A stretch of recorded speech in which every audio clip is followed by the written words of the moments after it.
and it's driving behavior among major manufacturers and major vendors of those retail establishments, which will roll back to the farm, because the vast majority of that carbon footprint that they determined for orange juice was not in logistics, was not in packaging, was not in transportation. It was in production. And so it's suddenly an on-farm problem. And so now all of a sudden all these issues aren't esoteric. This is no longer about major utilities. This is no longer about the auto industry. This is no longer about the steel industry. Suddenly this is about somebody who owns 40 acres of citrus in Manatee County, Florida, and has sold to Trop for 3 generations. Suddenly it's real.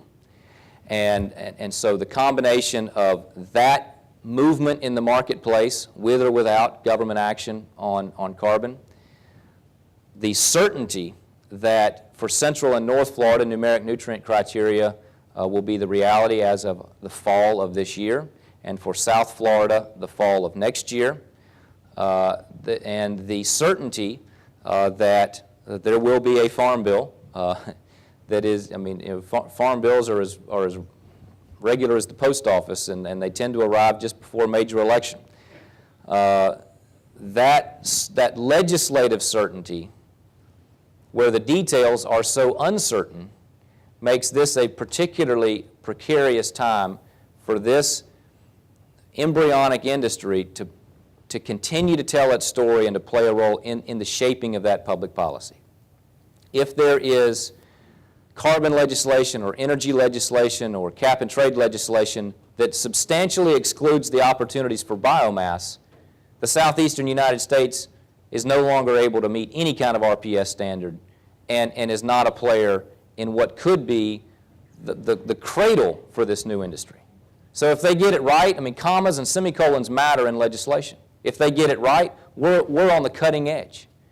And on-farm waste and fuel and energy crops are on the cutting edge and represent an entirely new industry that breathes new life into rural America.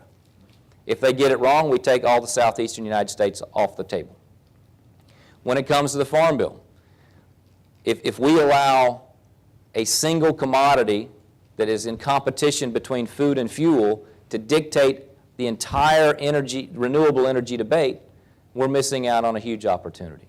Not only from a rural development standpoint and from an agricultural productivity standpoint outside of the Midwest, but from the standpoint of being more energy secure as a nation. And so we have to continue to inform our policymakers and shape that debate about what the opportunities are to have a win-win situation where you can control waste and convert it into some use that represents a new revenue stream and a reduction in the carbon footprint on that particular farm, because in many cases you may be able to produce it just for on-farm use and have an enormous impact collectively. And tell that story and get that message heard so that the next Farm Bill builds on the successes of the last couple in terms of its commitment to a renewable energy investment in rural America. And we have to continue to I think, mold and adjust the numeric standards that are on their way to Florida and the Chesapeake and the Great Lakes and eventually everywhere else very aggressively.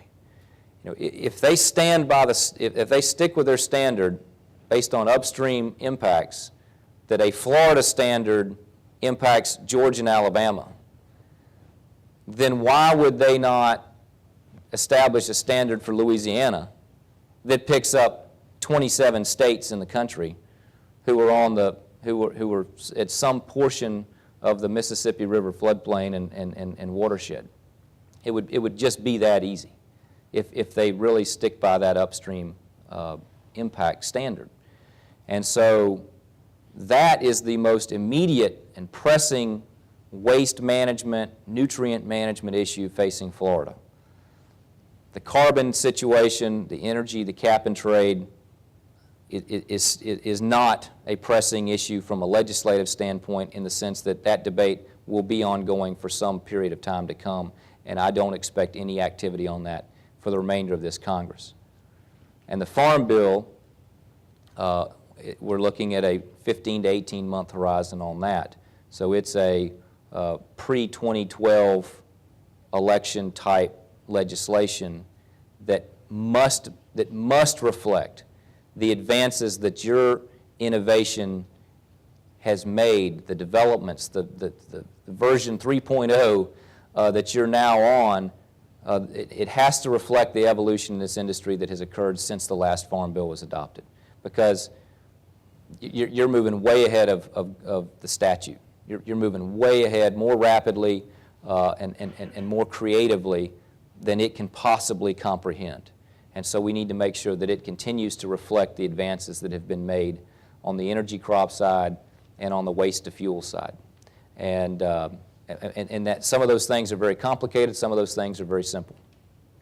You know, in the state of Florida, it might be as simple as guaranteeing that energy crops and energy infrastructure continue to be treated as agricultural when it comes to the property appraiser's assessment of that land, that this is agricultural use, not industrial use. That green belt's worth a lot when you guys are trying to make the numbers work on whether this is the right thing to save the dairy industry or to save feedlots. It may be something as simple as clarifying that this is a legitimate agricultural operation and not a new use that is now industrial or manufacturing. And the difference that small comma makes on the bottom line will determine the fate and future of the entire industry and that new revenue stream for landowners. So these issues are both small and targeted like that, and they're broad and esoteric in terms of the direction that America wants to go to be more food secure, to be serious about developing a renewable energy industry. Even when oil prices fall, even when natural gas prices fall, even when gas isn't $4 and diesel's not $6, we have to take some of that volatility out so that we nurture this industry so that it is there when those fossil fuel commodities spike yet again. We cannot fall into the same trap that we fall into every single time as a country, where everybody ramps up, they pull their hair out, and the wailing and gnashing of teeth when gas prices soar and oil prices soar and natural gas prices soar, and then when they fall again, everybody loses interest, the venture capital pulls out, the investment goes away, the innovative class moves on to tinkering and inventing something new and different that's outside of that field. We can't afford to fall into that trap again. We fell into it in the 70s, and then we had $4 gas again 2 summers ago. We had the same options before us that we would have had in 1979, and that's just embarrassing. And we're better than that, and we have to be better than that. So that's sort of my lay of the land in terms of trying to look over the horizon at the challenges that are out there. Those are the 3 big legislative issues that I think will most impact the future of waste to energy and the renewable energy front, and frankly the future of production agriculture. And as we continue to watch these 2 very different debates play out, one in the United States and one in the rest of the world, at some point they're going to have to reconcile one another. And let's hope that it's not a major disaster that causes that reconciliation to occur. Thank you very much for the opportunity to be with you.